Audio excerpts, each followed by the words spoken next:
5 steps towards success. That's our topic for the day.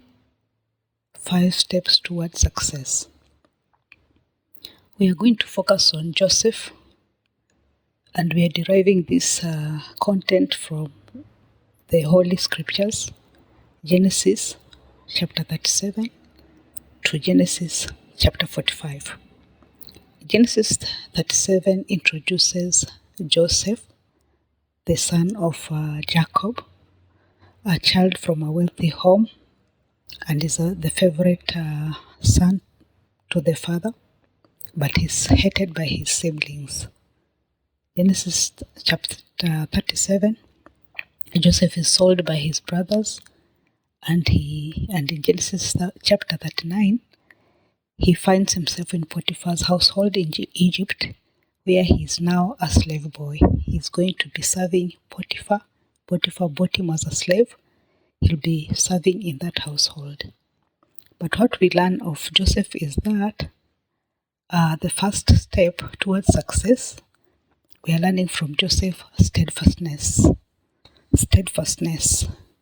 He has an unwavering attitude towards work ethics. He has an unwavering attitude towards moral ethics. When he begins to work in Potiphar's household as a slave boy, Potiphar immediately notices a difference in his operations and in his affairs and in his wealth. He realizes that the young man works over and beyond, and that excellence is found and that prosperity is found, so that everything in his house begins to improve, immediately begins to improve, and he realizes it is because of Joseph that he is advancing towards greater and greater wealth. So he immediately gives Joseph that opportunity to be the overseer of his house, overseer over his field, overseer over all his operations.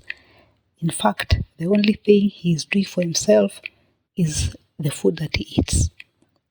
Everything else he has delegated fully to Joseph, the young boy.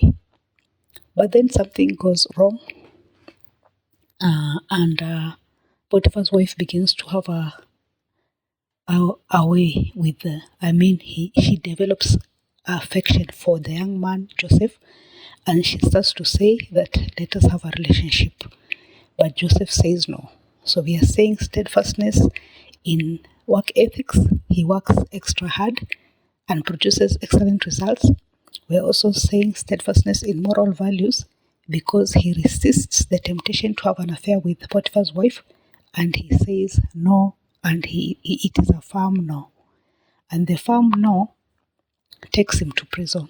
Potiphar, when he's told that the Potiphar's wife has lied to everybody and said that the young man tried to rape her, that this young man has come to mock us, this slave boy is mocking us. So everybody believes the story, including Potiphar, and Joseph finds himself in prison. But while he's in prison, steadfastness again. He is a principled young man. He doesn't change the way he conducts himself despite the circumstances. So even in prison, he continues to operate at a very high level until the keeper of prison realizes that things have changed, things have improved since Joseph walked in, and he assigns him the duties and calls him the overseer. He's now going to be in charge of everything that happens in there. He's going to be in charge of all the prisoners. So while he's conducting his business to his best, and his best is the very best, he finds two of the prisoners sad, despondent. He asks them what's happening, and they say they have had dreams during the night, and they're wondering what those dreams mean. He explains the dreams. The chief butler, all the two of them belong to the Pharaoh, but Pharaoh was angry with them and he threw them in prison. For the chief butler, the interpretation of the dream is that he's going to resume duty as the butler in the Pharaoh's palace. But for the baker, it's bad news. His head is going to be cut off, is going to be executed in 3 days' time. So it happens exactly like Joseph has said. In 3 days' time, the butler is restored back to work, and the baker is executed. Pharaoh is having birthday. He's celebrating his birthday. Remember, Joseph was already called the dreamer. The brothers had nicknamed him the dreamer. Even that day they were going to sell him, they had said, let's kill him. The dreamer is coming, let's kill him. They called him the dreamer because he had dreamt that he was going to have power over them, over the parents, over the siblings. So he interprets the dream correctly, and the chief butler is restored back to his position as the chief butler in Pharaoh's kingdom. But he forgets to mention Joseph, even though Joseph had said, when you come back to Pharaoh's, please remember to mention my case. I'm innocent. I was sold here by my brothers, and even here in prison, I'm innocent. But the chief butler, in his excitement, he forgets to mention this. In Genesis 41, Pharaoh himself has a dream. And in that dream, seven fat cows are swallowed by 7 thin cows, and 7 sheaves of wheat are swallowed by 7 thin sheaves of wheat. Explanation: he doesn't know what the dream means. So the chief butler remembers and says, there's a Hebrew lad in prison. His name is Joseph. He's good at interpreting dreams. So Joseph is summoned to Pharaoh. He's dressed well to appear before Pharaoh. When he appears before Pharaoh, Pharaoh explains the dream, and Joseph starts to again to explain what the dream means. He says the dream means that there would be 7 years of plenty, followed by 7 years of famine. And then he says, so if the Pharaoh listen to my advice, let him find someone wise who can be in charge of the affairs of food, to store the food during the 7 years of plenty, so that there's enough food, plenty of food for the 7 years of famine. And this is something that God has already ordained, and it's not going to change. So Pharaoh says, who else is wiser than you, now that you are the one who has even interpreted the dream? So he gives him that position. He gives him position to be in charge of the food situation. He says, from now onwards, you are second in rank. You answer only to me. Second in rank over the whole of Egypt.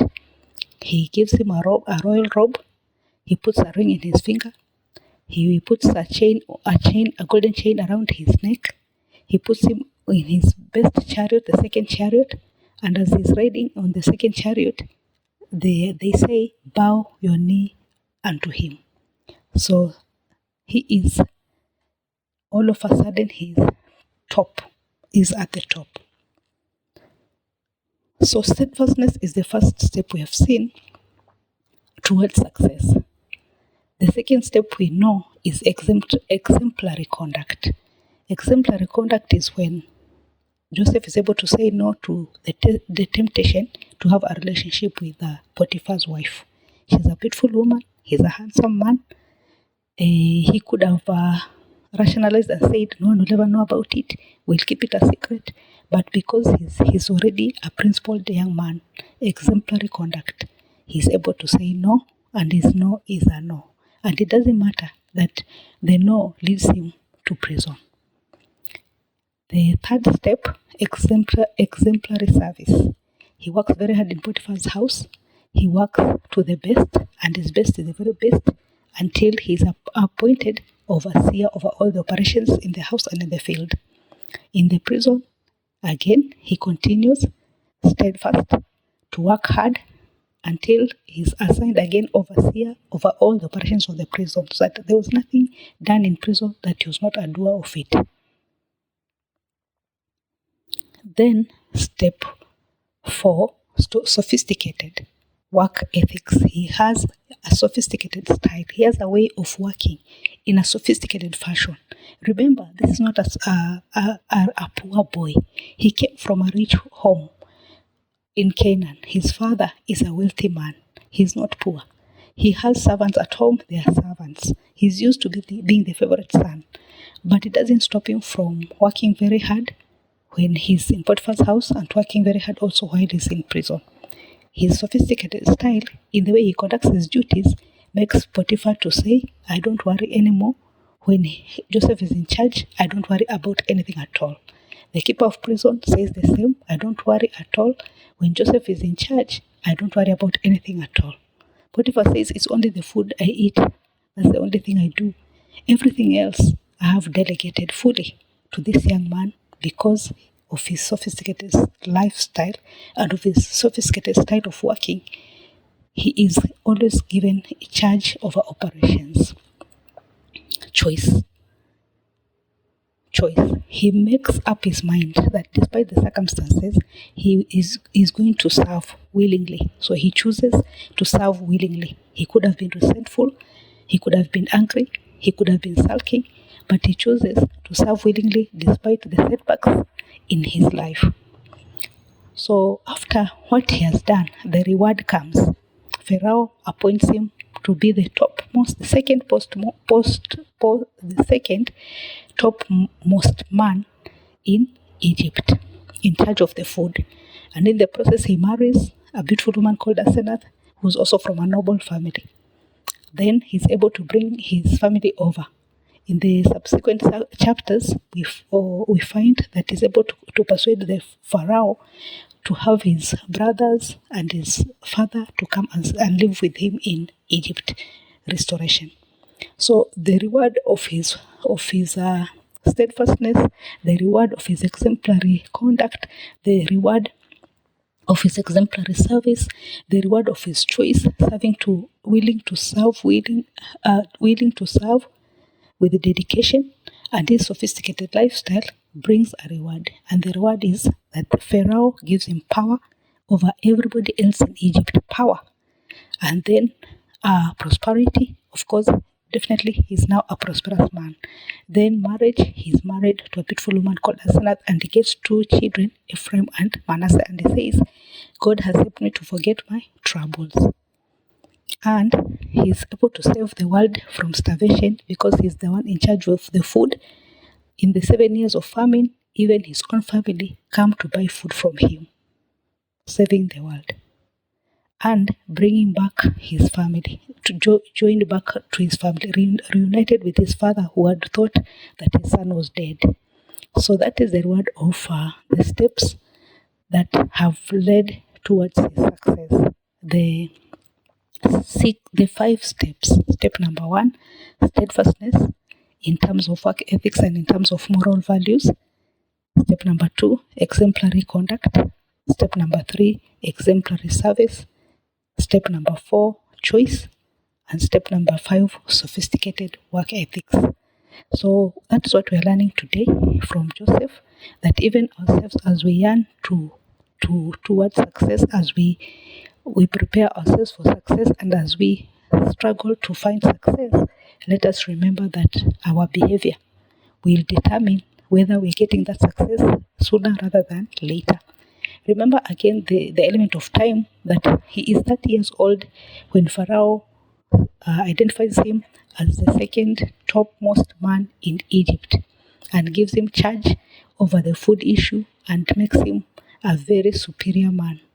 It takes 13 years, 12 years or 13 years, from the time he's 17, a young teenage boy sold into slavery, to the time he's 30, a young adult, to find his success. So it may take a little bit of time to find success. It may take us a while to find success, but let us not tire. Let us not be weary. Let us go on with steadfastness.